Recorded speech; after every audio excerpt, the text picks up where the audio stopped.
2025 to order at 6:37 p.m. Please rise for the Pledge of Allegiance. I pledge allegiance to the flag of the United States of America and to the republic for which it stands, one nation, under God, indivisible, with liberty and justice for all. Can I get a roll call, please? Mr. Carnahan? Here. Mr. Rivera? Here. Mr. Recupero? Here. Mr. Becker? Here. Mr. Parker? Here. Ms. Dixon? Here. Mr. Teal? Here. Ms. Haskell? Here. Mr. Vassar? Absent. Ms. Amber? Present. Mr. Bungie? Absent. He's around here. He's here No, I somewhere. don't see. Mr. Austin? Present. Ms. Hyduk is present. All right, thank you. Start out with the consent agenda. Item number 1, approval of the February 4th, 2025 meeting minutes and claims fund 804 in amount of $20,123.56. Teachers. Questions? On the claim for VS Engineering, that's for the sidewalk. Now, we've never actually approved the sidewalk project, correct? No, that is for the preliminary engineering that was previously approved. And we have to pay for that ourselves, right? Yes, there was a reimbursement through NERC for up to $110,000. I've got one more submittal to make, but you're pretty much there. So that's it. So anything over and above $110,000 is on the locality. Okay. Any more discussion? I'd be looking for a motion. Make a motion to approve the consent agenda. I'll approve. Make a motion to approve.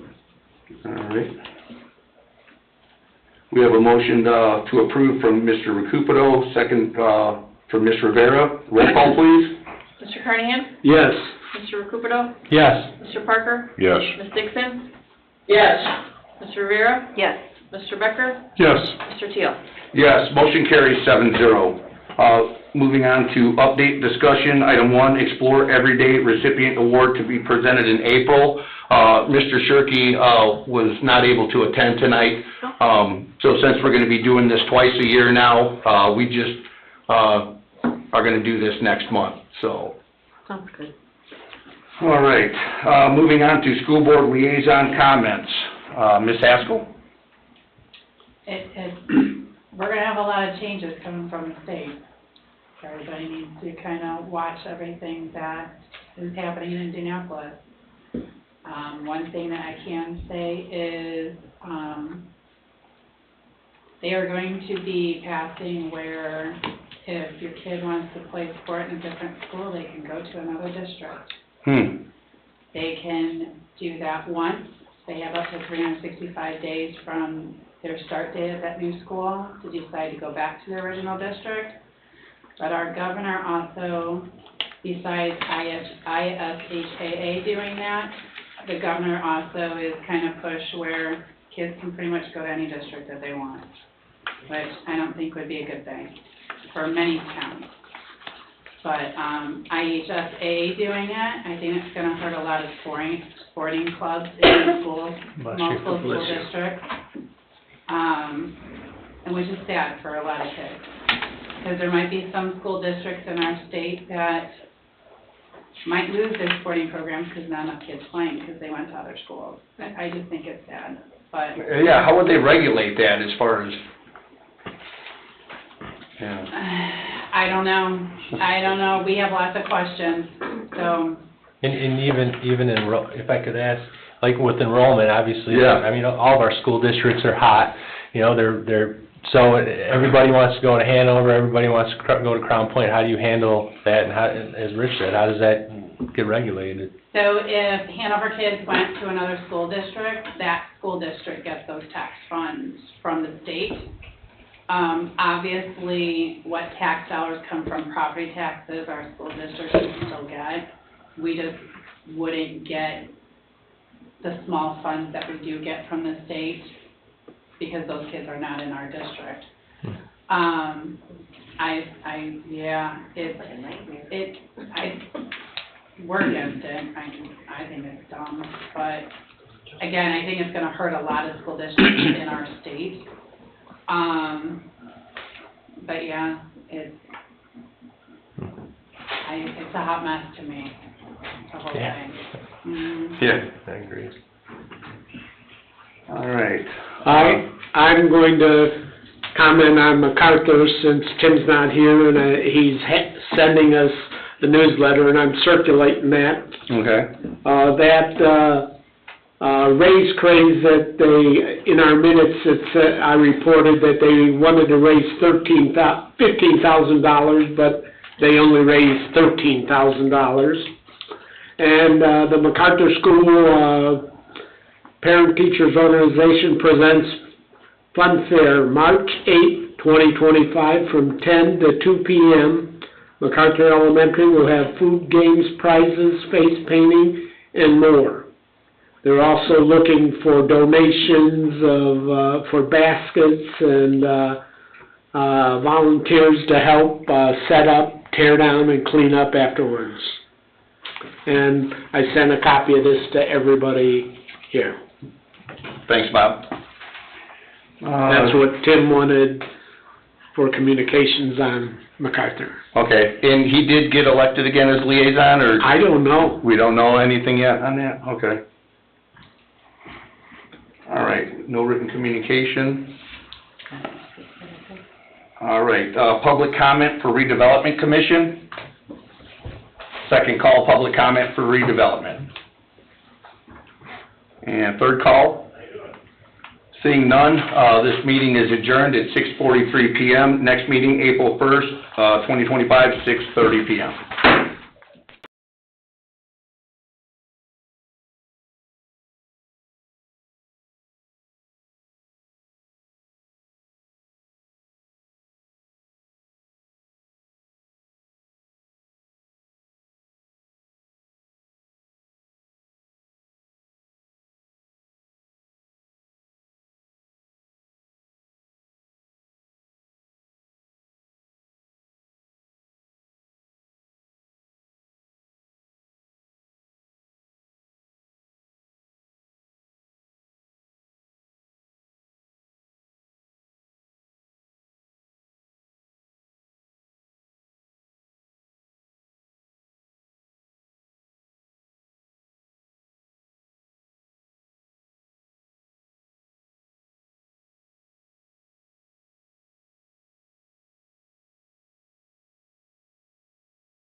Good evening, ladies and gentlemen, and welcome to the Town of Cedar Lake Town Council meeting for March 4th, 2025. Would you all please rise for the Pledge of Allegiance and remain standing for an opening prayer? I pledge allegiance to the flag of the United States of America and to the republic for which it stands, one nation, under God, indivisible, with liberty and justice for all. Good evening, Mr. Corcoran. I'd like to start with a psalm that says, happy is the nation whose God is Lord. And I just ask that you be with us tonight, Lord. I'm thankful that so many people show up to a town board meeting to, see what's going on here. I'm not one of those type of people, and I shouldn't be. And I ask, Lord, that you just bless our meeting, bless the men that are up there and the ladies up there that are, helping us to go forward as a town. We need to go forward. And I don't know what else to pray other than, Lord, I just pray that you're in everything that they do and that you guide them and direct them. Keep them on a path that would be beneficial to everyone. And because they have a big responsibility, Lord, taking care of this town. And I just pray that you just bless them in their endeavors and the things that they do. And I just want to thank you for that. In your name I pray, amen. Amen. And you are with Faith Bible Church? Yes, Faith Bible Church in Creston. Right, okay, that's just for the record. Thank you. Thank you. This meeting is called to order at 7:02 p.m. Roll call, please, Ms. Sandberg. Robert Carnahan? Yes. Julia Rivera? Yes. Chuck Becker? Yes. Mary Jo Dixon? Yes. Richard Field? Here. Greg Parker? Here. Nick Recupero? Here. I am present. Jeff Bungie? Present. David Austin? Present. Thank you. First off, I want to start off by introducing Monica Horton. Oh, hi, Hi, Monica. She's hiding over there. She's part of Team Cedar Lake now. She's administrative assistant to our town manager, Mr. Bungie. So we just wanted to welcome her to the community and Thank you. thank her for Thank you for very much, stepping in. everyone. Yeah, thank you. I just want to have her come by and see that there were actually 7 members of the town council that seemed to move throughout the cloak of darkness, so. Okay. You're seeing it now. So now you're seeing it. Yeah, thanks for coming tonight, Monica. You can feel free to leave, go with your family, but we thank you for showing up. Yep, thank you. We'll start off with presentation, Moto on Ice, Tim Jenkins, in the crowd. Good evening. Good evening. Bear with me because I read and type like a 10-year-old. So some of my things that I put down here may or may not make sense, but I'll do my best. Good evening. My name is Tim Jenkins. I am the president of the Moto on Ice Club. I would like to take a moment to give a thank you on behalf of our club to the council for supporting us over the years. Chief Wilkening and the entire fire department for your many hours of conversations and guidance as well.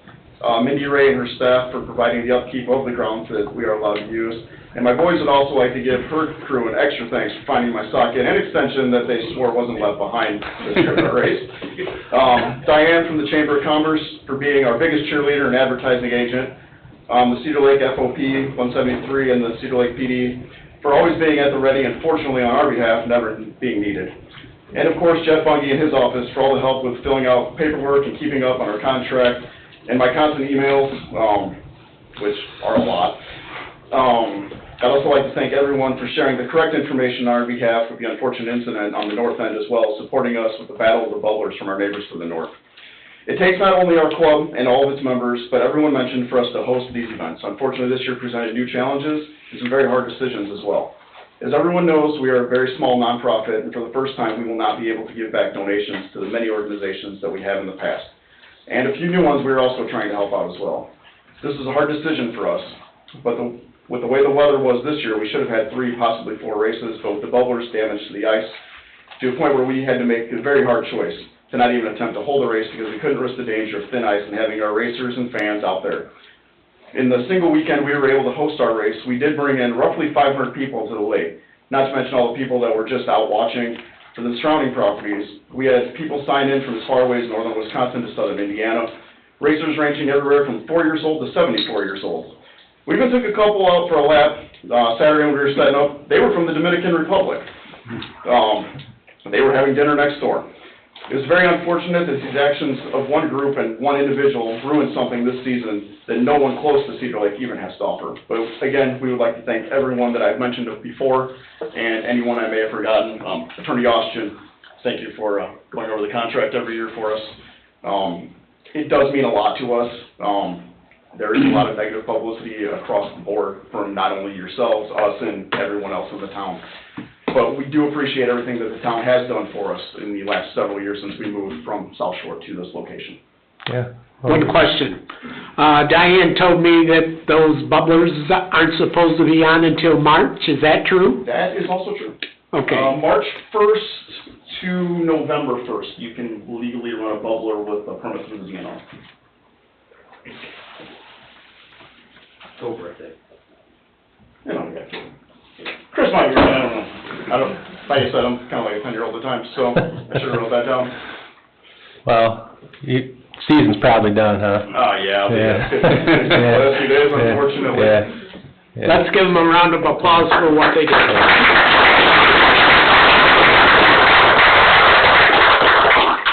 Thank you, Mr. Jenkins. Thank you. Okay, we'll open up the floor for public comment on agenda items. Public comment on agenda items only. Last call for public comment on agenda items. Nobody has their hand raised, Ms. Sandberg? No hands raised. Okay, public comment on agenda items is now closed. We'll move on to the consent agenda. Number 1, minutes, approval for January 21st, 2025, January 29th, 2025, and February 4th, 2025. Claims, all town funds, $643,268.60. Wastewater operating, $215,291.10. Water utility, $30,592.76. Stormwater, $15,556.91. Payroll, February 27th, 25, and February 28th, 2025, $324,850.13. Number 3, tag day request, HCHS cheer fundraising for program, September 6th, 2025. Any questions about the consent agenda? Now, is there a motion to approve? I'll make a motion to approve. We have a motion, do we have a second? I'll second. Motion made by Mr. Becker, seconded by Mr. Teal to approve the consent agenda. Any discussion? Yes. I see on the claims, we did one oil change on this docket, and we purchased a 55-gallon barrel of 0 weight, 20 weight oil, and we purchased a 55-gallon barrel of 5W20, so hopefully we won't see any more of those oil changes being done except at our Public Works Department. Very good. Thank you, Bob. 1509, right? Yeah, 11. That's the first one. 1509 was first, right? Okay. If there's no other discussion, roll call, please. Robert Carnahan? Yes. Julie Rivera? Yes. Chuck Becker? Yes. Mary Jo Dixon? Yes. Richard Peet? Yes. Greg Parker? Yes. Nick Recupedo? Yes, motion carries 7-0. Moving on to ordinances and resolutions. Ordinance number 1509, a zoning ordinance for Chapter 17 site plan amendment. Was there any legals that had to be in order for this, Attorney Austin? No, the public hearing was noticed and held at the Plan Commission. Okay. And you have a certification favorable, 6 in favor, 1 opposed Okay. from the Plan Commission. Okay, this is a 2-reading ordinance? This is a 1 reading This ordinance. is a 1 reading? Okay, thank you. All right. And I would just say that Cheryl, after the Plan Commission, she had this put on the website so that people could see it after our last Plan Commission meeting. That's correct. Okay. All right, very good. Mr. Parker, would you mind reading 1509 by title only, please? Town of Cedar Lake, Lake County, Indiana, ordinance number 1509. An ordinance reclassifying certain lands in the town of Cedar Lake, Lake County, Indiana for zoning purposes and amending town zoning ordinance number 1402, being the zoning ordinance of the town of Cedar Lake, Lake County, Indiana. Passed and adopted by the Town Council of the Town of Cedar Lake, Lake County, Indiana, the first day of March 2022, and all amendments passed subsequent thereto. Thank you, sir. Any opening remarks or any? Basically, this is just a cleanup of Chapter 17, which would basically relate to anything in the commercial and industrial districts, so B1 through 3, and anything in the industrials. Just so we don't have any issues with, just because it had the same zoning, doesn't mean it's the same type of business use. So a lot more clarification through that way. And a little cleanup on the amount of meetings that had to be done, I believe, in Section C, because in the past, once the planning director saw fit, they could go in front of a work session. After that, then if everything was correct, they could go in front of the official meeting. And then the way it stated before was after everything was correct, then they could go to another meeting. So that was cleaned up to where if everything was good to go and be able to vote on and you know, attorney review and plan commission felt comfortable with it, they could actually vote on it instead of even delaying it another 30 days, so. So before it almost required 2 public meetings in order to... The way it was written, Yeah, you know, yeah. Yeah, the clarification, I think, was much needed. Yeah, and a lot of it, like I said, had to do in the very first opening paragraph. So like a like business, if a health club is going into another health club building, you know, there's no need for any type of, you know, extensive site plan, you know, is everything going to stay the same? That would go in front of a work session, and then they can, you know, instead of having, like I said, a ton of attorney and engineering review. Okay. So kind of clean things up a bit, so a lot of it, now that we have the planning director and, you know, so Terry Conley, the stuff will go in front of him, he'll make sure everything's in order, and then it goes in front of the work session, possibly concept plan if it's something just testing the water, so. Very good. Similar to the corner store down here that basically changed owners. Correct. But if it's, you know, if a restaurant was zoned in a B zone and then it used to be a office, that's a big difference. It's a change of use. So, you know, that could affect traffic flow, safety, and everything like that. So more review would need to be other than just saying, yeah, it's got the zoning, it's good to go. So a lot more clarification for that. Yeah. Well, good work on it, everybody. Okay, we had reading of ordinance number 1511. Do we have a motion to adopt? Hold on a second. Oh, go ahead. 1509. Oh, I'm sorry, I meant, 1509. I'm sorry, I jumped ahead of myself. Sorry. I'll make a motion to approve ordinance number 1509. Adopt. Thank you. Okay. I'll second it. All right, we have a motion made by Mr. Becker, seconded by Mr. Parker to adopt ordinance number 1509. Any discussion? Roll call, please. Robert Carnahan? Yes. Julie Rivera? Yes. Chuck Becker? Yes. Mary Jo Dixon? Yes. Richard Field? Yes. Greg Parker? Yes. Nick Recupido? Yes, motion carries 7-0. So how soon does this take effect then? Right now. Right now? Okay. Very good. Moving on to old business, ordinance number 1511, first reading on February 18, 2025, an ordinance amending the job description of the fire department administrative assistant position. I think there was still some work to do on this? Yes, that's A little bit. what I was under the impression. Okay. So is there a motion to defer? So moved. I'll second. Okay, we have a motion made by Mr. Parker, seconded by Mr. Rivera to defer ordinance number 1511. Any discussion? Roll call, please. Robert Carnahan? Yes. Julie Rivera? Yes. Chuck Becker? Yes. Mary Jo Dixon? Yes. Richard Field? Yes. Greg Parker? Yes. Nick Recupido? Yes, motion carries 7-0. New business, Chief of Police Employment Agreement. We actually have got them printed out there. The audience should have those in front of them. Council does. This would be an employment agreement for Mr. John Grushka, who's going to be our next Chief of Police.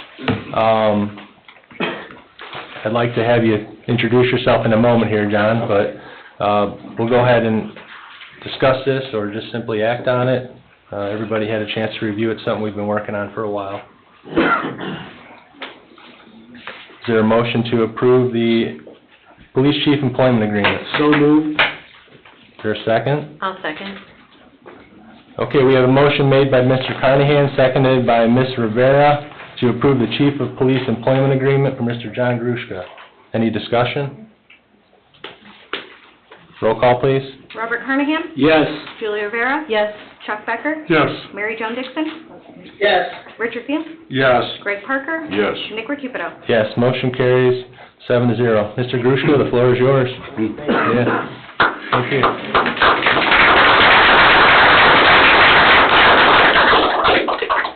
Thank you. First, I'd like to thank town council for having the confidence in me by appointing me chief of police for the Cedar Lake Police Department.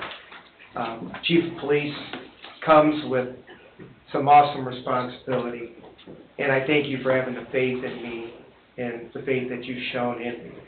Thank you. Those of us in law enforcement and in fire and any kind of public safety know that, you can't do this or be successful in this without support from your family. And here I have my wife, without her I wouldn't be up here. And then my daughter here, Amanda.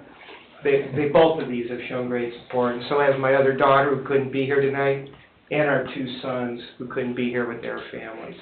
But without them, this wouldn't be I wouldn't be here. Just a little bit about myself. I'm no stranger to Cedar Lake. A little over 30 years ago, I was a small business owner here and owned the Dairy Queen West. And from there, I moved on to law enforcement. And for the last 26 and a half years, I've been with the Lake County Sheriff's Department. I started my career in patrol, moved to detective, then became commander of the Detective Bureau, and then of Staff Services, which is where I'm at today, or yesterday. Today I will be on the chief. But my wife and I have made Cedar Lake our home as well. We've immersed ourselves in the community and support this community, and now I'm given a great opportunity to serve this community. And just want to say, you'll hear me say this a lot, but leadership starts at the top and it trickles down. And I just want to do my best here. And when things start at the top and go down to the bottom, great things can happen. And that's what I see for our police department. And a great leader grows with change, I should say. And things are surely changing in law enforcement these days. And I would like to make a pledge to the residents, members of the business community, and of the town council. Please know that the Cedar Lake Police Department is committed to working with you to make this community a safe and secure place to live and work, and that we will work hard to gain and maintain your trust. And once again, thank you for this great opportunity. Thank you, Mr. Thank you.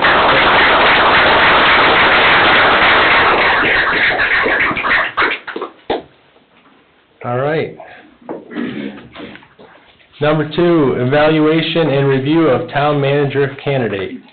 Here to select our next town manager. Mr. President, I'd like to make the motion that we hire Benjamin Eldridge for the town manager. Okay. We have a motion by Mr. Teal. Do we have a second? What was the motion? For Benjamin Eldridge. Okay. There's a motion. Is there a second? I'll second it. Okay, motion made by Mr. Teal, seconded by Mr. Becker to hire Benjamin Eldridge as our next town manager. Any discussion? The date of the starting? As soon as things would be onboarded. I don't want to speak for my staff, because I know we will be working with our new police chief over the next day or so, and I believe there might be some travel involved with Mr. Eldridge, so we'll have to work that out with him to get all his paperwork finished and get an official start date. We have to get an employment agreement as well? or- Yes, the employment agreement is in our packet. Oh, that's right, okay, Yeah. so Attorney Austin, do we have to have another motion for the employment agreement? We should. Okay. All right. Okay, any other discussion on, hiring of Mr. Eldridge? Seeing none, roll call please. Robert Carnahan? Yes. Julie Rivera? Yes. Chuck Becker? Yes. Mary Jo Dixon? Yes. Richard View? Yes. Greg Parker? Yes. Nick Recupido? Yes, motion carries 7-0. Now we have to act on the employment agreement that's in the packet. This would be something, Attorney Austin, similar fare to what we've used in the past? It is. Okay, We've done this before. okay. All right. Is there a motion to approve the employment agreement for Mr. Eldridge? So moved. Is there a second? I'll second it. Okay. Motion made by Mr. Teal, seconded by Mr. Parker to approve the employment agreement for Benjamin Eldridge for town manager. Any discussion? Roll call, please. Robert Carnahan? Yes. Julie Rivera? Yes. Chuck Becker? Yes. Mary Jo Dixon? Yes. Richard View? Yes. Greg Parker? Yes. Nick Recupido? Yes, motion carries 7-0. Moving on to updates and discussion. Did we want to introduce him at all? Oh, is he here in the crowd? Oh, sorry. Is Mr. Eldridge here? Okay. Hey, would you mind coming up, sir, and introducing yourself? You did tell me that, Rich, I forgot. Yeah, I'm sorry. I'm sorry, Benjamin. I was not prepared to speak, so, you did a great job. But my name is Ben Eldridge, and I currently live in Goshen, and we're relocating to Cedar Lake area. I've been in municipal work for 24 years, starting out at the very low, literally sweeping streets with the broom and shoveling the backhoe. Worked up to get my water licenses and wastewater licenses in Michigan and Indiana. Served as city manager for a bit in Buchanan, Michigan. Actually, I'm back up, I was in Millersburg, Indiana as their superintendent for 22 years. And then I was Buchanan, Michigan, and then director of public works in Dowagiac, Michigan. And I just like Indiana much better than Michigan.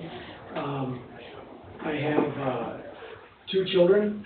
I have a daughter who is 26. She lives in Indianapolis and is married. My son is 31. He lives in Goshen. He is my daughter works for a charter school in Indianapolis. My son is a fireman for Elkhart City. And I have 1 grandson who is 2 years old. And I have 2 grandkids. I'm expecting 2 more, 1 in July and 1 in September this year. So I'm excited to be here. I'm thankful to the council that put their trust in me. I've heard nothing but good things about Cedar Lake and people in Cedar Lake, so I'm looking forward to start as soon as I can. Very good. Thank you, sir.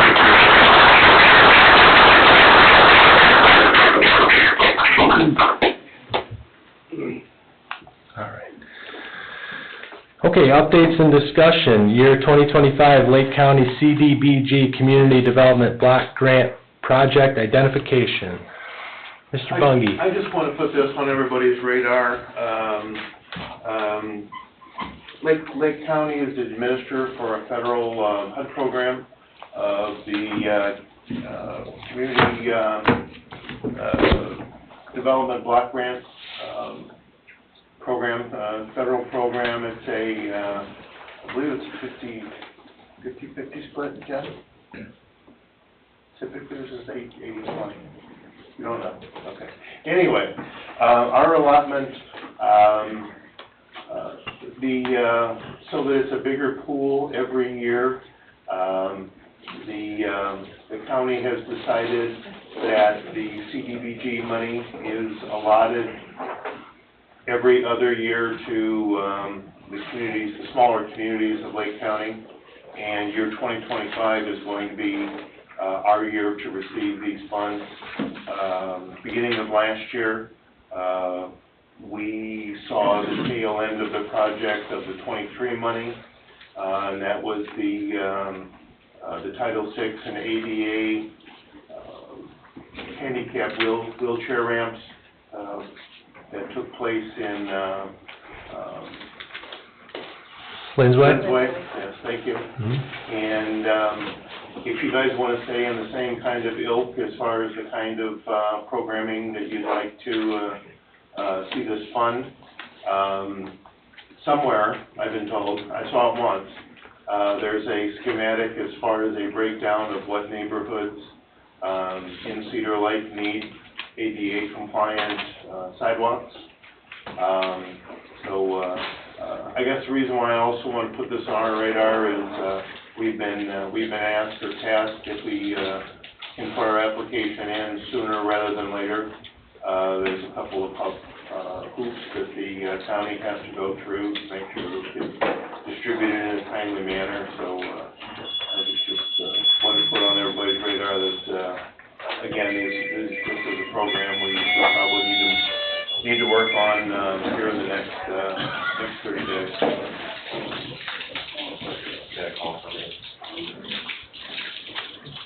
Nick, may I say something? Yes, ma'am. I want you to know, I went through Utopia Foundation after talking to Tim Brown, and it can also be used for those sidewalks in addition to the ramps. The sidewalks in Utopia they're unbelievable. They're pretty bad. There's no point in having ADA accessible to a sidewalk that's not ADA. So I just want to put that on our radar to maybe look at those sidewalks also. Mary Jo, I agree with you 100%. I think some of the sidewalks in there are higher than some curbs, you know, where we would be cutting down for ADA compliance. Yeah. You know, so, Dave, go ahead, Bob. And Mary Jo, was there discussion of trying to do a 50-50 match with the property owner so we could do more of them? I did not have a discussion with any of the neighbors. I just went through and took some photos. I thought that would be, surrounding communities, there's other communities that offer that, right?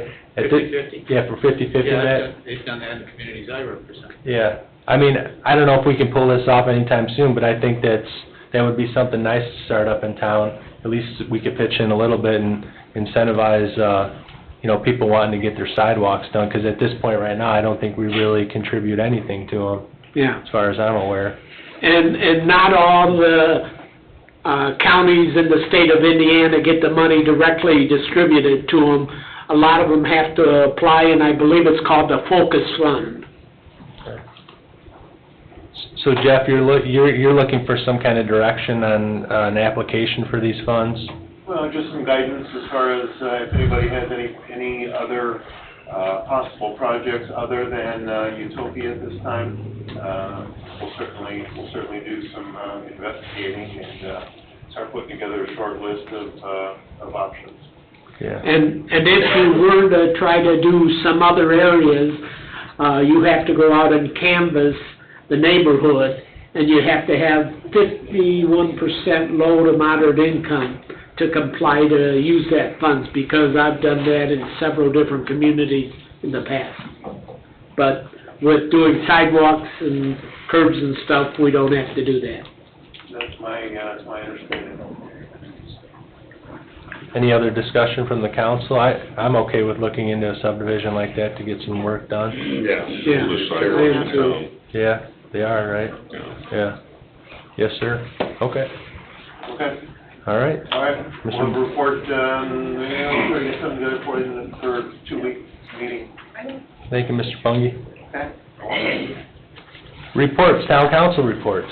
Mr. Carnahan. Lake County Solid Waste, Household Hazardous Waste, their first collection will be March 22nd from 9 to 2 at the Lake County Fairgrounds in Crown Point, and Mr. Teal has made copies over there on the desk that they can pick up if you're interested. It has a whole schedule on there. Yes, it's got And it for it's the whole also year. on their website. Yes. All right. Thank you. Any other town council reports? Oh, go ahead, Mary Jo. I was just gonna mention that Rich and I attended last Friday, the Rebuild South Lake County meeting, the annual meeting, September 20th, 2025 will be in Lowell, and then, of course, then in 2026, we'll be back in Cedar Lake. So I just want to bring you up to date on that information. Thank you. All right, Mr. President, I just wanted to inform everybody that I'm still working on trying to get some numbers figured out. One of the meetings, we did have a resident come and ask about the police staffing in the community with the FBI recommended 2.4. That is not a standard. It is a recommendation, but I have had some conversations with Sue Hayes as far as any type of statistics that were done. So we're working on gathering that info, with also trying to figure out the type of overlap we have with mutual aid, the fact of how much county we see in the area at the same time, as well as state that could be on the highway as well, you know, on 41. So how much of that comes into consideration as well, you know, going towards, you know, so we have an idea of what we actually look at per the 1,000, so. Very good. We're not ready yet, though, but we're Still still working working on on it? Okay. All right, thanks, Mr. Teal. Anything else? I got a lot more, but take it away. All right. Last call for town council reports. Okay, we'll move on to town attorney, Attorney Austin. Mine all happened in executive session. Okay, thank you, sir. Clerk Treasurer, Ms. Sandberg. The annual financial report has been completed and submitted timely. That report is available through the Indiana Gateway portal. Very good. Thank you, ma'am. Town manager, again, you're the man of the hour, Jeff. Severe weather preparedness week. Yes, the state of Indiana has proclaimed March 9th through 15th severe weather preparedness week. I don't know, been doing a few courses and some follow-up meetings and some regulatory things with the county as far as the EMA and FEMA, and this is something we came across. A lot of folks, you know, you kind of take it for granted, but with the springtime coming upon us, this tends to be our most severe time, well, most prevalent time for severe weather, tornadoes, thunderstorms, flooding. So just if everybody would kind of put that on their radar that it's coming, folks, whether we want it or not, but it's here. I guess the biggest thing that affects most folks is flooding concern. There's been a lot of talk about global warming, and there is some evidence that shows that at least this part of the Midwest is definitely getting wetter. So flooding is always out there as a concern. So about all I have with that. If you live in an area that's hilly, or there's a culvert, or there's a drain or a ditch, be neighborly and maybe check into that, make sure it's not obstructed, that there's no sticks or leaves or stuff, so that water doesn't pool and move on like it's supposed to. On this packet here, it says statewide tornado drill will take place on March 11th, 2025 at 10:15 a.m. Eastern Time. So we'll do ours at 9:15. Yeah. Do we have that program, didn't you? Yep. Okay. All right, and then just a little story. I was in town hall once, and I'm walking out the back door, and Paul Zimmerman, God rest his soul, pulled up and says, "Bob, get in the car."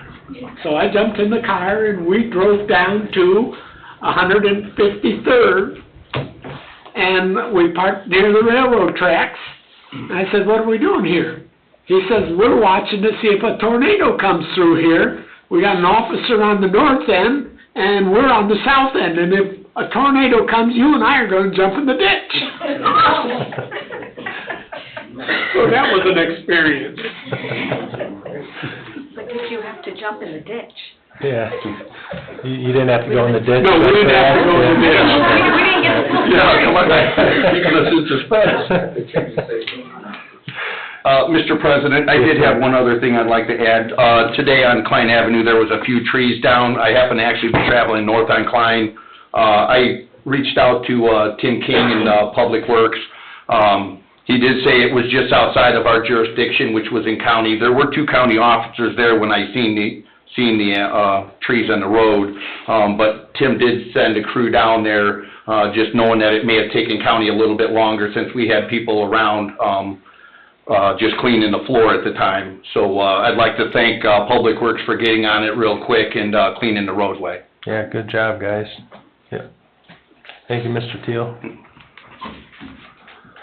We'll move on to written communication, Shared Ethics Advisory Commission 2024 Annual Report. You will see that in the packet.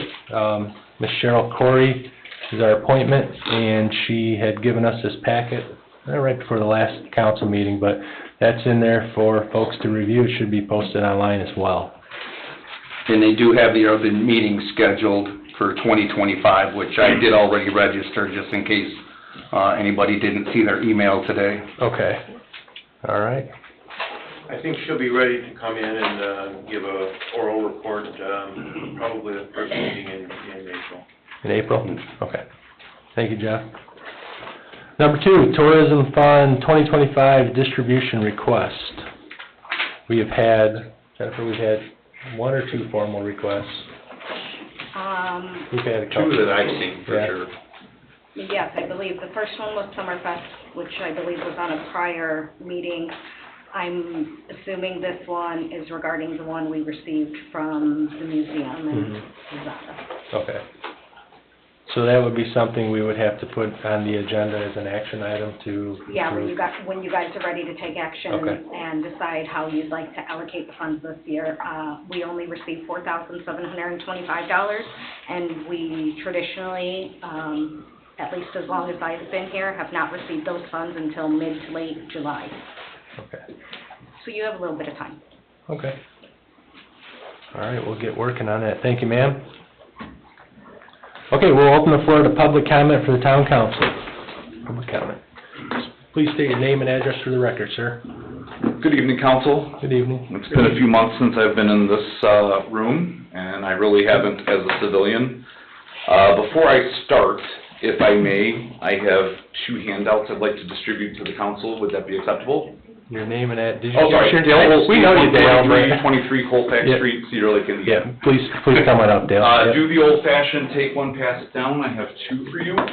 And then in true ADHD Dale Holstein fashion, I forgot the 3rd.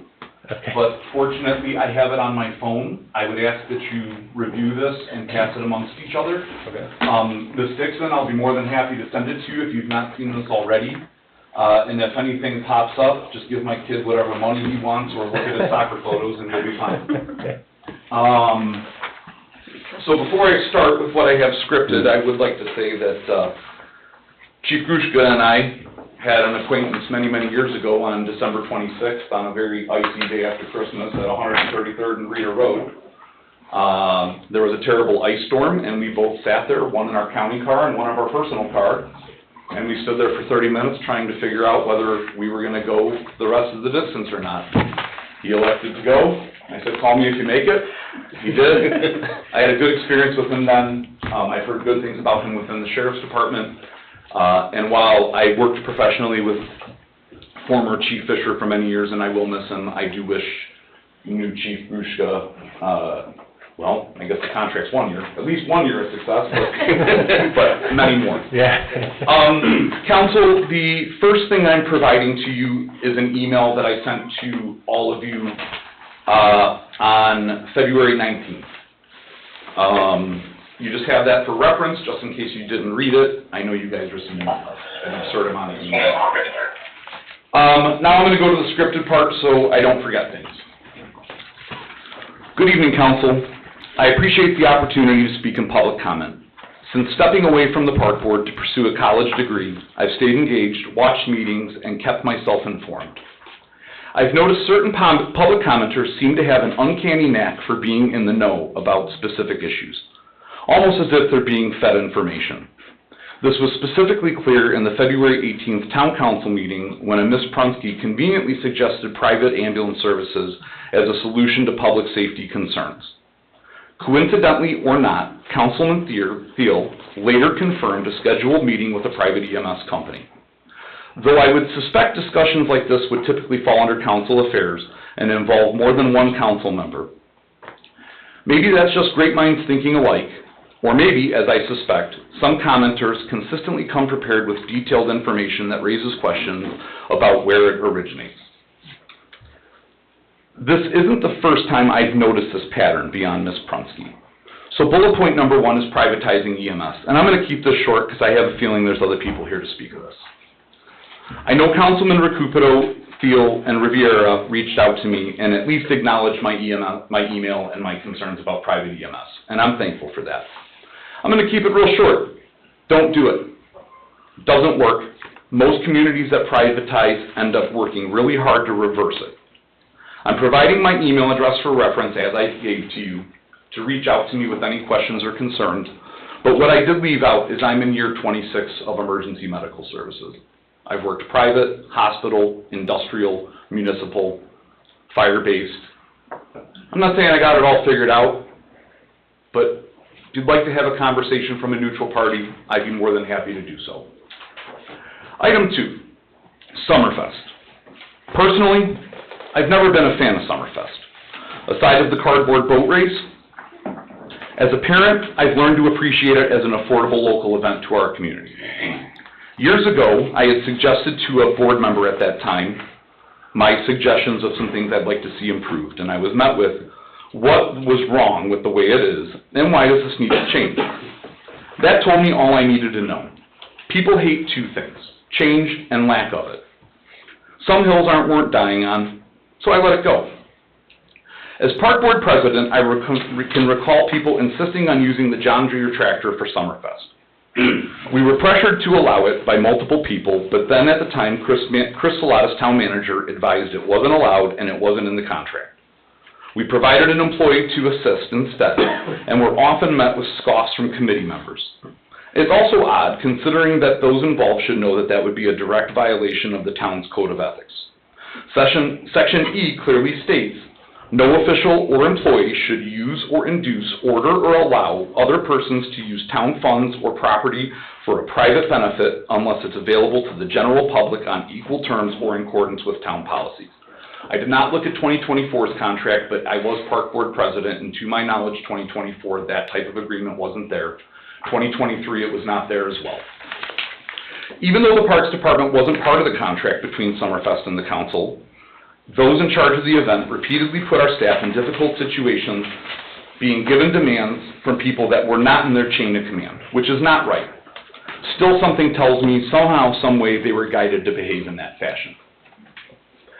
I often heard complaints from the same group about events like Taylor Ice Fest and the town's partnership with Kelly Dykstra, often asking, how much money are we making off of it? I'd like to reference February 6, 2024, where Councilwoman Riviera said, the town is not in the money-making business when it comes to events. Respectfully, I understand losing money isn't the goal either, and I'll revisit that shortly. While Taylor Ice Fest didn't go as planned, I was proud of the effort. Cedar Lake lacked a parks department for years, and maybe we overshot, or maybe my flaw was trying hard to do something good for the community. The goal was to create something. I had hoped for a Kris Kringle Mart, which you can't say because it's copyrighted, style holiday event, but due to parking, weather, and logistics, it didn't work. But I'm still proud of those who tried. The farmer's market. Another frequent target of criticism, again from the same circle, seems to be the farmer's market. The argument, Ms. Dykstra's for profit. But if we use the same logic for Summerfest recent tourism request, or tourism fund request, I would assume the farmer's market also supports local businesses. Based on my research, it operates at a minimal cost to the town. I've often heard that the Parks Department should take it over. Let me be clear. I have full confidence in the Parks team that I helped assemble. This town is lucky to have them. They are more than capable of running a farmer's market. But my concern isn't their ability, it's the man hours it would require during an already demanding park season. If they were tasked with running the market, what other aspects of our parks and recreation would suffer? The proverbial Summerfest electric pole always becomes a point of contention. There's always issues with that. They touch it, they use it, that always seems to be a hot topic. But aside of that, what cost does the town bear for the farmer's market that Mrs. Dykstra isn't already covering? Through a Freedom of Information Act request, the clerk treasurer confirmed that there is no cost to the town for the farmer's market. So if there's no financial burden, what's the push to take it over? Cost of events. My FOIA requests also led me to explore overtime costs for the town-sponsored events.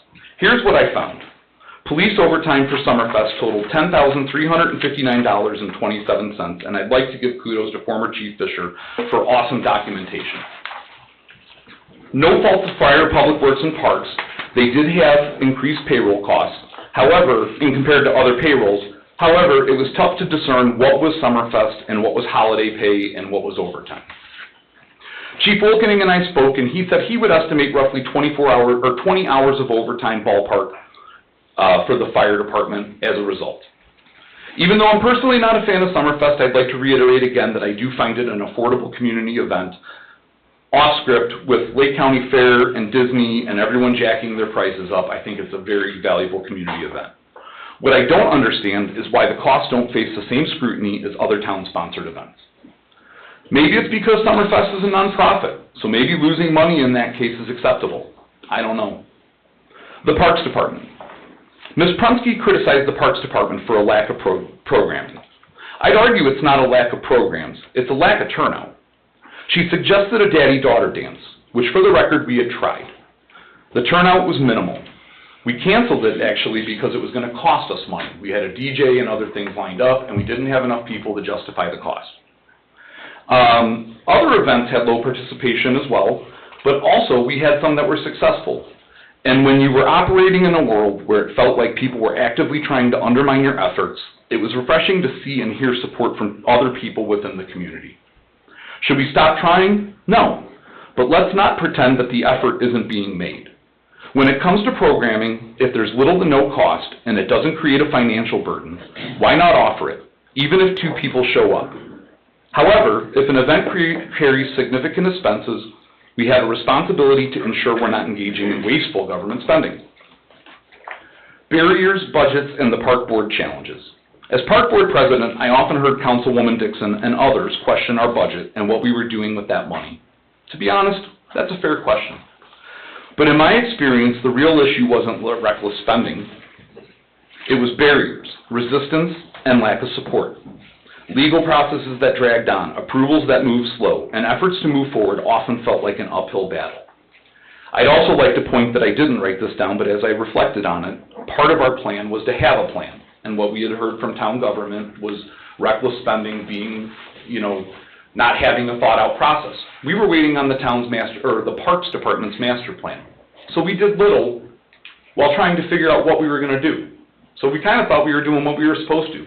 And it was really disappointing to face that type of criticism. It's reasonable to ask, what are they doing with all that money? But those who know that were involved know exactly how much we wanted to do. And again, we just ran into barriers.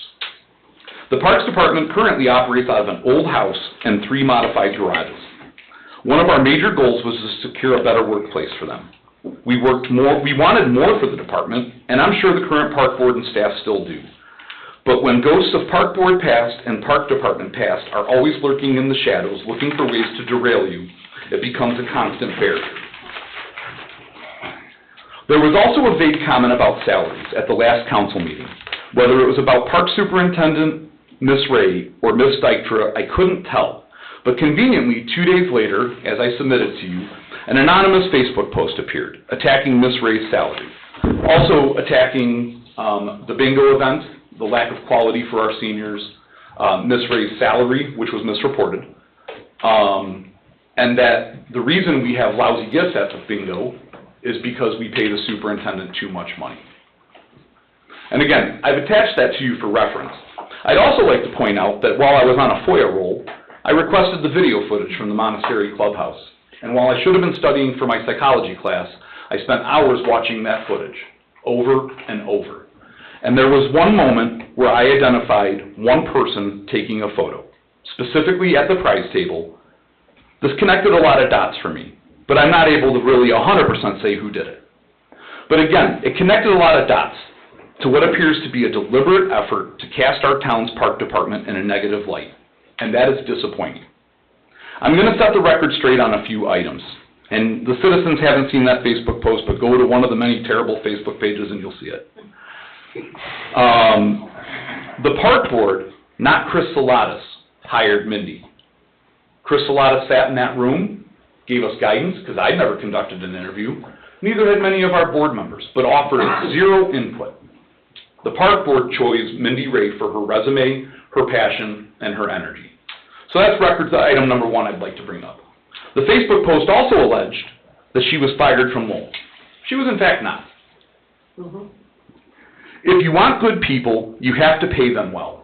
And as a public servant myself, I love someone who thinks, man, you should be paid more. I wanted a talented individual with a respectable pay, and actually, I think she's lower than the remaining department heads. And through my digging, I was told there's some ordinance that department heads are all supposed to be paid the same. I believe Ms. Ray is underneath that. The Facebook post was factually incorrect, and I know Mr. Parker, Nick, you guys don't do Facebook, and I know why. Trust me. I despise it.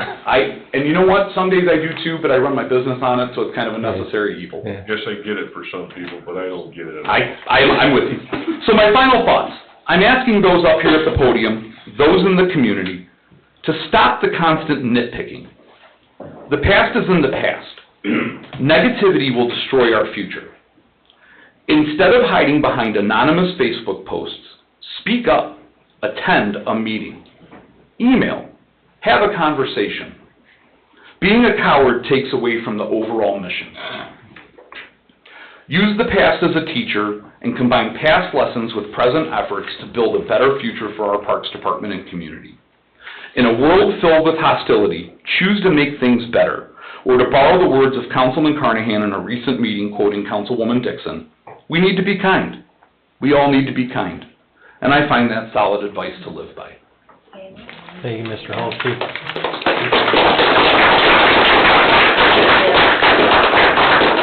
You want your phone back? Did you get, we ordered some stuff on Amazon. Yeah, that's fine, that's fine.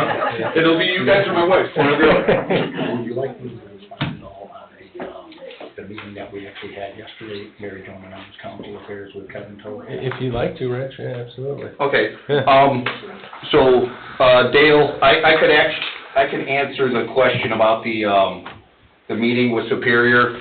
So I was contacted February 17th, as well as Mary Joan. We're both council affairs. I did bring it to everyone's attention that they reached out to us at the 19th meeting during town council that it was supposed to be scheduled for February 20th. That got canceled due to scheduling conflicts. We actually did have that meeting yesterday at Harrio's, so Mary Joan and I were there as council affairs, and our Hanover Township trustee, Kevin Toth, was there as well, since we do have a contract with them. So this was basically just a due diligence, just looking into it since they reached out to us. They did ask, what kind of timeline were we looking for and stuff like that. If we were to be doing anything, my exact words to them were, our budget's already set for 2025, but it'll be June before you know it. So this is us just doing our due diligence, trying to figure out, options for staffing 2 stations, in that, if anything were to take place, if that was the route we decided to go, it wouldn't be until next year. So there's nothing, no dollar amounts, nothing, figures or anything like that at the time. So it was just an initial contact by them to sit down and have a talk with us, so. And in respect to you, and I was very thankful for the phone call, and you explained to me, look, I work at a scrapyard, and I don't know a lot about EMS, and I'm fact-finding, and I respect that. I think that's responsible government to take the time to learn about something you don't know. When I started on this town's ambulance back in 2001, our ambulance board was 3-4 people that had no clue about ambulances. Boy, they had all the answers, though. So I can respect and appreciate that. I'm just going to reiterate something that got taken out of this because I was trying to be short, and whatever. I'm not going to be here for a half hour. I will become more vocal if this continues to make a forward progress.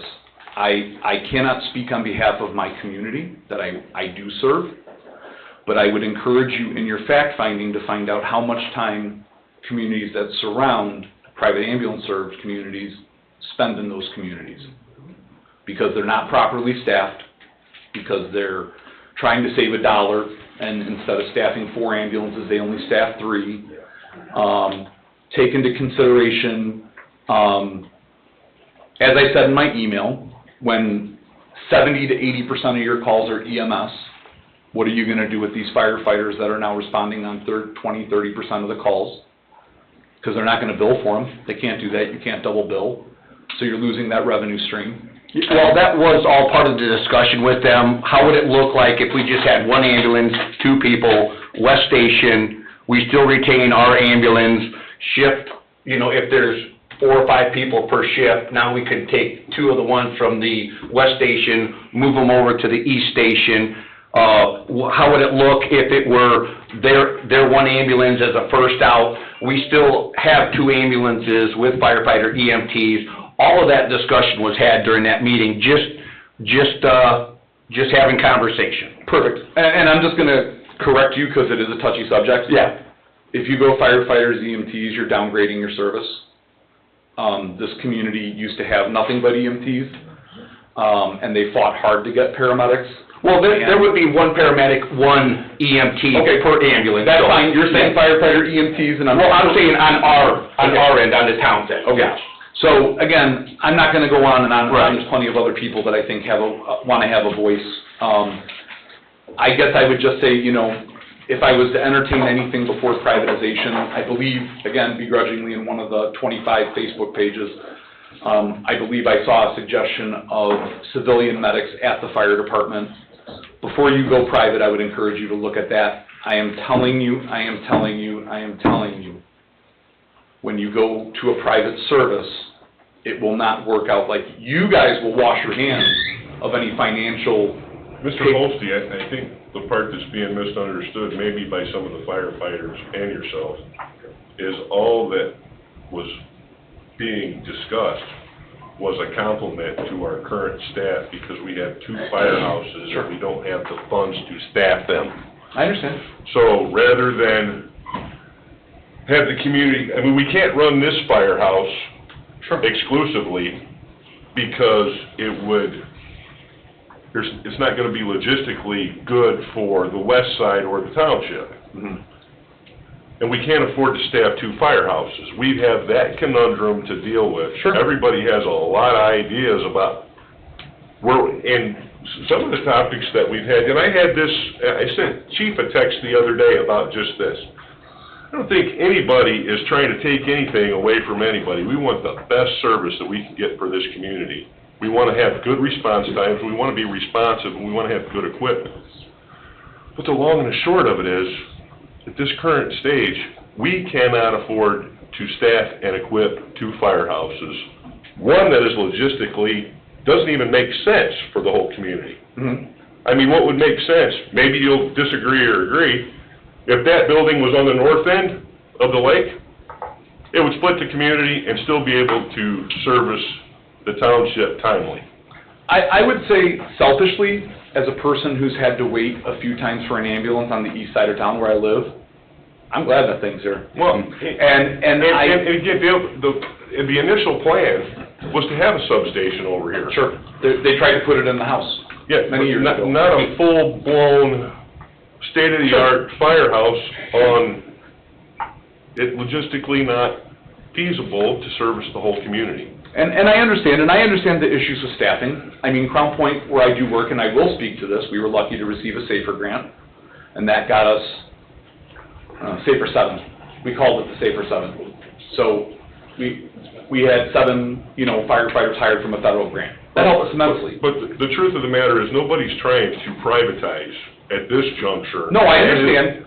Anything. But we're just trying to figure out how we can staff 2 sites and make it make sense for everyone in the community. Sure. I'm just going to tell you from personal experience, because I've lived it for 25, 26 years. Every other year at Tri-Creek EMS, when I worked there, when it wasn't an election year, a certain trustee brought up privatization every other year. And it sets, give me 1 second, Mr. Sure, Parker. I'm sorry. No, you're fine, I understand. I'm It just sets off frustrated alarms. because no one's done anything. Well, no, but you have a meeting, that raises hair. That raises hairs to each and every one of these firefighters in the room. Well, Because you know what? because it's our We have meetings livelihood. about a lot of stuff. Pardon me? We have a lot of meetings about a lot of I things. understand. No, and Mr. Parker, to be clear, I'm not accusing you guys of signing a contract, and I do truly, in my heart, believe this is fact-finding. I really do. I don't think there's a private ambulance showing up in this town in the next year, okay? It may not happen at all. That's where I'm hoping, because I'm telling you, and again, I would love to have conversation with you outside of this. And I will share with you my I'm experience. happy to have it, you've got my number, you I can call me understand. anytime. I'll give you one example. Community underserved by a private ambulance. I worked for a company that was based out of Dalton, Illinois with an Indiana division. Baby not breathing in Griffith, get your ass in an ambulance in Dalton and drive as fast as you can because we ran out of ambulances. There's a for-profit business model with a private ambulance service, and it's not about serving your community, it's about making a buck. They charge $1,000 for a refusal, okay? $1,000 for a refusal, and I educated Mr. Teal on this, okay? And I'll just give you the example. I fall on this floor right now, okay? And you guys go, oh my God, Dale, that looked hard. I say, okay. We're calling you an ambulance. They check me out. I go, guys, I'm fine. I'm just getting old and clumsy. I sign a refusal. They bill you $1,000 for saying I don't want to go to the hospital. So I guess I'll piggyback that example with the second example I gave Mr. Teal, and then I'm going to be done because, like I said, there's plenty of other people that want to speak. My son's 12. Let's just assume when he turns 16, he's going to get an offender vendor. Okay? Probably going to happen. I did it. Probably a few of them. Probably a few of them. Joe Blow citizen drives past, goes, oh my God, there's an accident. And they call. I don't know if anyone's hurt. I need an ambulance because there's a car accident at 137th and Morris. Okay? Ambulance shows up. Hey, what's going on? I'm in an accident. You know, well, you're a minor. We got to call your dad. Hey, Dad, you want your kid to go to the hospital? No, he's fine. I'll be there in 10 minutes. Give me 10 minutes. I'll be there. I'll come get him. I'm going to get a $1,000 bill. Our fire department does not operate that way. Now, they may bill for, I don't know their complete structure. I know other departments bill for 3 lift assists in a quarter, or, you know, an excessive amount of refusals. So we're not even talking transports. We're just talking about showing up and saying, you know what, on second thought, I think I'm okay. I was having a panic attack, and I feel better. You're going to try to solve a problem, and it very well may, but it's going to fall on the residents ultimately, as far as a cost perspective. That doesn't happen with the fire-based EMS that serves this community. That won't happen. It doesn't, unless they make it happen, it's not going to happen. There is a difference. There's cost either way through the taxpayers or through the billing I process. promise you, the citizen that falls, that the fire department goes to 25 times a year because they fall out of bed, does not pay $25,000 in taxes. Mr. Jose, I don't know enough about this situation to agree with you or disagree That's fair. with you. But everyone in these are difficult decisions that have to get made. But Sure. Nobody's even made a decision or thinking about making a decision. At the end of the day, when you take this responsibility, you have a fiduciary responsibility to everyone. And all that has been happening is to gather some information to find out maybe what a best practice is, what we need to do different. Obviously, everything, the answer is pour more money into it. Well, I mean, that's fine if you have the money to pour into it. I understand. We don't. Mr. Parker, I'm just going to reiterate one more time. The reaction you're seeing from the fire department, the reaction you're seeing from people like me, is because I've been through it. And the minute you hear that, it's no different than if you work at Ford or you work at Boeing or you work wherever. It is different. I couldn't do what they do. No, well, okay, that's fair, and I respect that, okay? And I couldn't be a Ford mechanic. My wife pays people to fix things all the time. But my point is the minute you hear in our world, and I just want you to take this to heart, in our world, when you hear privatization, the immediate default to anyone in this line of work is layoff, fired, bad. So, the people that are here today that may or may not speak, that's the automatic response. And with good conversation, they probably want to hear your thoughts. I wholeheartedly believe that. Unfortunately, the can of worms was opened when a random citizen shows up and just by chance throws out privatization of EMS. And then to hear, and no fault to Mr. Teal, he's being honest. Oh, well, coincidentally, we were having a meeting about that. What he's doing is his homework. No, I understand. No, I do understand, but I want you to understand where the dots connect and people go, oh. So, I'm gonna leave, and I'm just gonna leave you with this. I don't plan on being a regular at these meetings. I don't plan on being here every month. I don't plan on being here every other week. This was my opportunity to get a few things off my chest. I left Park Board because I wanted to go to school. That's what I'm doing. But that last meeting really upset me with a few observations that I've made since I left Park Board, and I decided it was time to take my opportunity to speak, and I appreciate the Can I opportunity. reiterate one more thing? Nobody is criticizing the work that the paramedics, the firemen, and the EMS people, I mean, that's all good work, it has to be done, and when somebody's in trouble, they need them, and that's just a fact. Absolutely. Would you be willing to go on record to my other concern and also agree that you guys have a fantastic parks department? You know, I concur. I've been looking at planning stuff and infrastructure stuff, and I really haven't paid much attention to the Parks Department. I've made some sarcastic comments in the past, and it's just not my thing. Sure. Everybody's got their thing, and I think it's great that we have it, but we have people that are paying attention to that. I'm paying attention to some other stuff. So. And I would say, Mr. Recupera and I spoke, and I said, listen, and I won't use the explicit because it's a public forum. I said, deep down, I understand that of the 7 of you, there are a certain amount of you that absolutely positively don't give an F about the Parks Department. And I understand that. You guys all have your strengths and weaknesses. It may not be your thing. I guess at the end of the day, what I'm asking is just to be a little bit aware of the climate. Be aware of the mood of your staff. Be aware of the hills they are fighting that you may not be aware of. I lived it. The day I got sworn in, I wasn't even sworn in, I walked into town hall. And I was met by a citizen then who said, I heard, you know you're a ploy, and they're just using you to get more money. Not congratulations, not welcome, not thanks for serving. It's unfortunate. It is very unfortunate. And it just continued from there. So I will tell you, up until July, every day I went to the Parks Department, very active, and you all know that. I didn't take my responsibility lightly. I went with a damn rain cloud over my head. Everywhere I went, hearing what a small tribe of people felt, but that's just like you say, you're not paying attention to that. Maybe the community's not paying attention to that. Well, there are people on the council that aren't paying attention. No, I understand. We've got things kind of split up. I understand, but what I'm saying is the community perception, perhaps some council members, perhaps some board members, they don't see it that way. And through their weaselly ways, they infiltrate the mood of the Parks Department. So all I'm asking is pay a little attention. That's all I'm asking. Pay attention.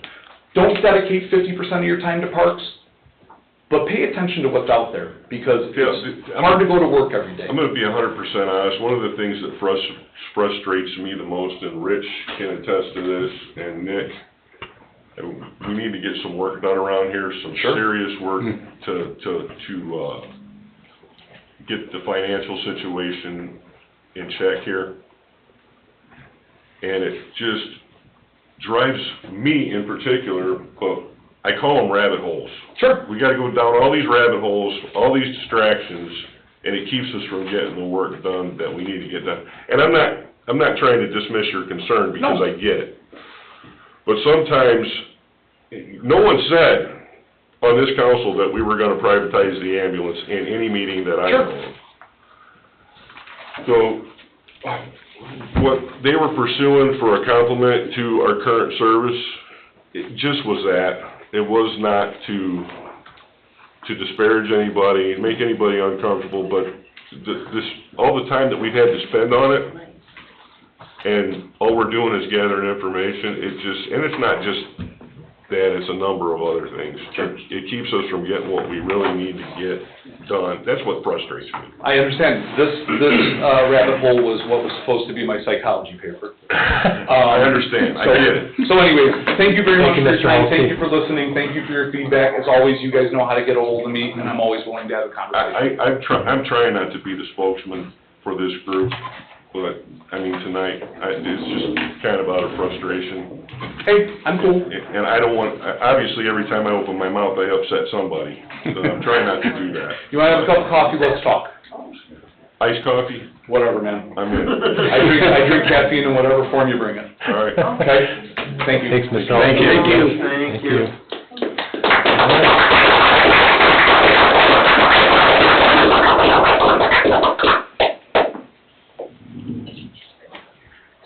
Hello. It's Jerry Connor, 10330 Paramount Way here in Cedar Lake.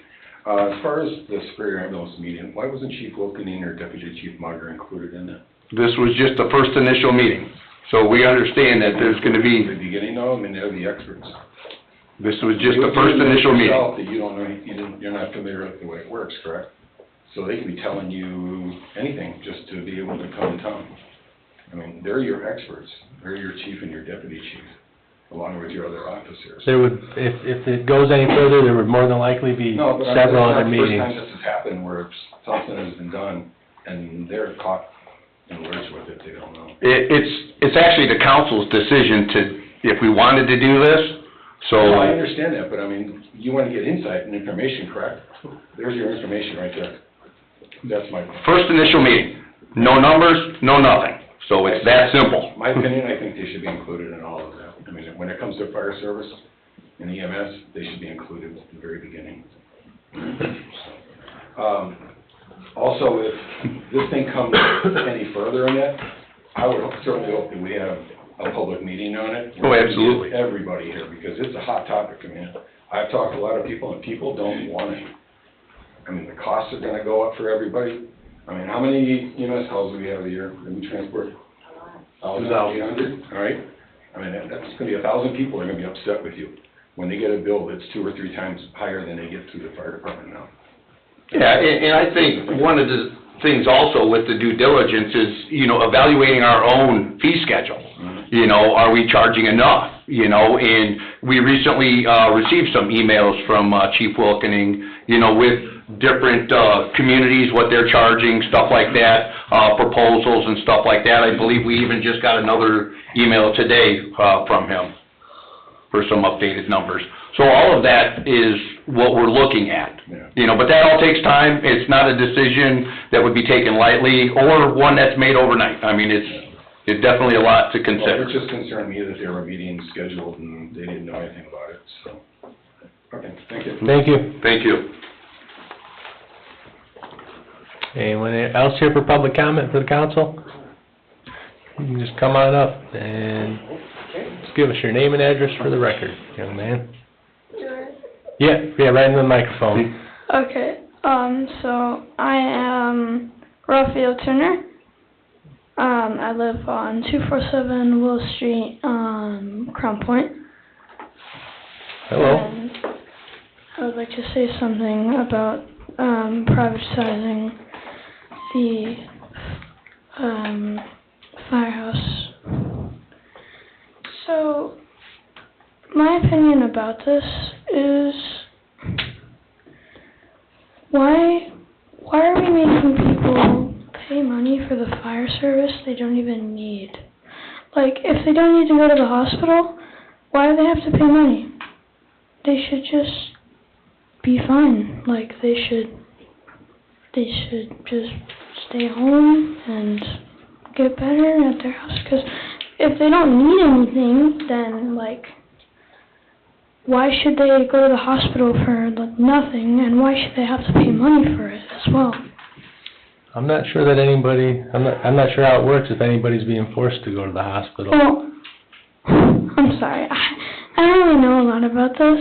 Having to pay if they refuse the Oh, okay. ambulance, I think you mean? Yeah. Oh, private ambulance service?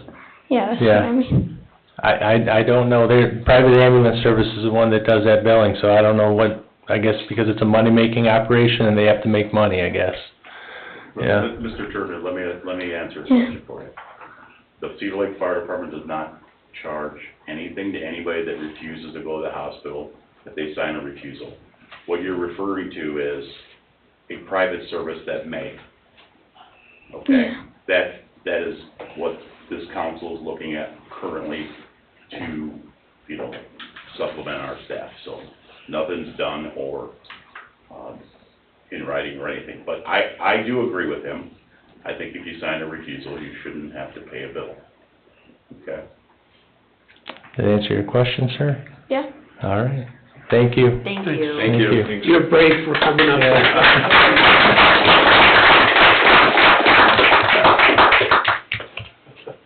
All right, anyone else, town council? My name is Kyle Caves, live at 12716 Wheeler Street, Cedar Lake. I came up here because I'm in solidarity with the fire department, obviously, for the reasons, but I'm up here for a different reason, too. The water tower in Crystal Oaks, is that hooked up to the main header now? Or is it still sitting there full and not being used? Well, I talked with Don Oliphant today, it's not full.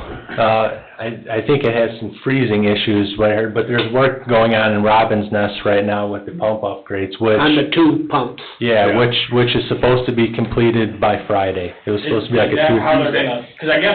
Well, it's 2 to 4 days is what he told me. He told me Friday just to be safe, but, yeah, and that'll allow the full use of the water tower then. Okay, so after the pumps go, it just sparked me and my neighbor's curiosity, because, you know, we've seen the newsletter go out about the boiler.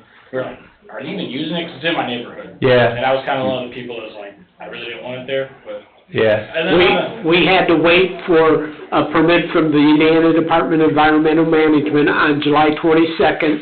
We got a preliminary approval, then we had to wait 30 days. And then when that was approved, then that gave us opportunity to work on the 2 wells in Robin's Nest. And I talked to our financial advisor, Sue Hayes. She said we had to deal with Davis-Bacon Act, and that may take a couple of days. And then once they get those 2 wells in operation, then they will be able to fill that water tower. Okay, and then being used? Yes. Okay. So you live up that way? Yeah. Obviously, yeah. If any of your neighbors are having any issues with water pressures, it's due to the work that's being done at the Robin's Nest. No, we know that. It just sparked our curiosity of like, hey, we haven't heard anything about the water tower being used, and we knew that there was filling issues, because we watched them use a diesel pump to fill it. Oh, yeah. So, I mean, so we were just like, it got brought up, and I said, hey, I'm coming in here today, and they're like, hey, can you ask about it, just to see when we're gonna start using it, so. Yeah, there's light at the end of the tunnel, and the tunnel's pretty short right now, I think, so. Good. Yeah. Are the signs still up by the entrances? I would assume so. I have not been over on that's the furthest street in Crystal. I put one in each side. Oh, okay. I have not been over there, so, I'll have to take a look. And then, I'm also a commissioned officer in the Indiana National Guard, and you brought up something about, inclement weather watch.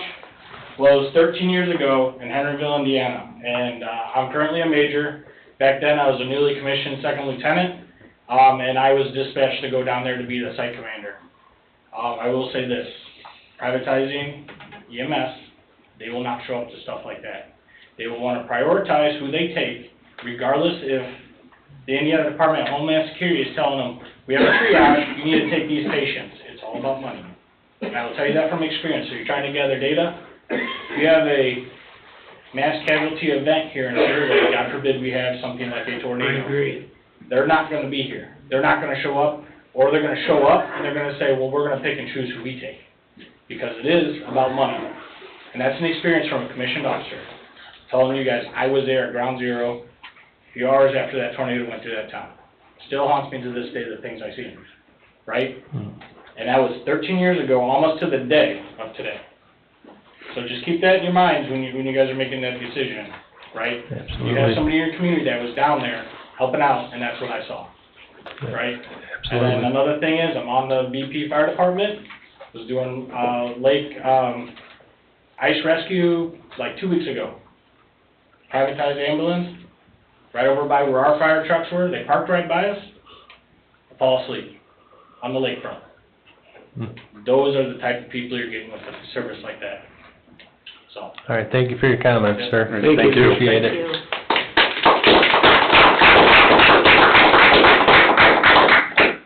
All right, last call for public comment for the town council.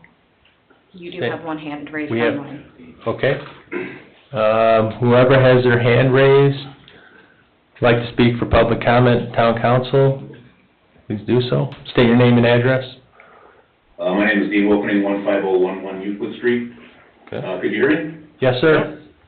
Okay, earlier I heard some mention about, with the privatizing and all that stuff. So if we're not gonna decrease our staffing and our EMS and our ambulances, but we're gonna go with another private ambulance service to take the first call, why couldn't we take that money and hire more firefighter paramedics and buy another ambulance and get rid of the privatized, idea altogether?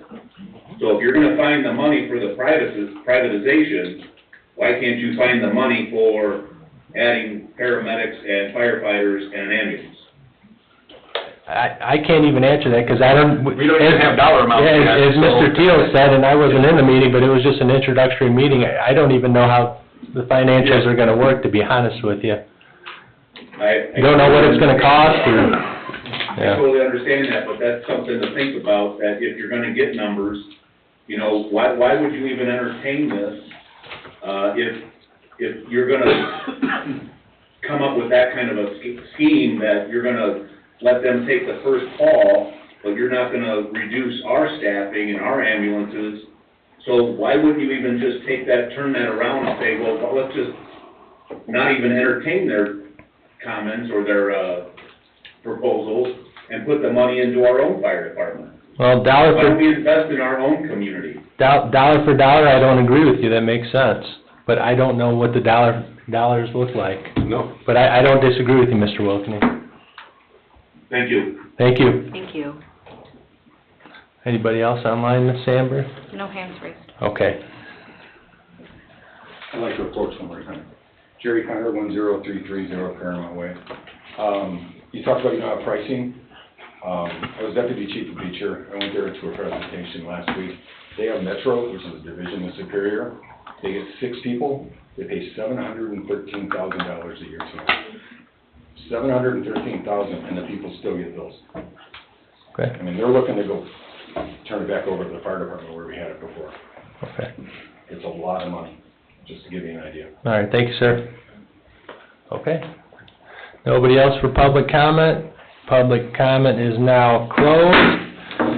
Our next meeting will be Tuesday, March 18th, 2025 at 7 p.m. Thank you all for attending and participating. This meeting's adjourned at 8:23 p.m.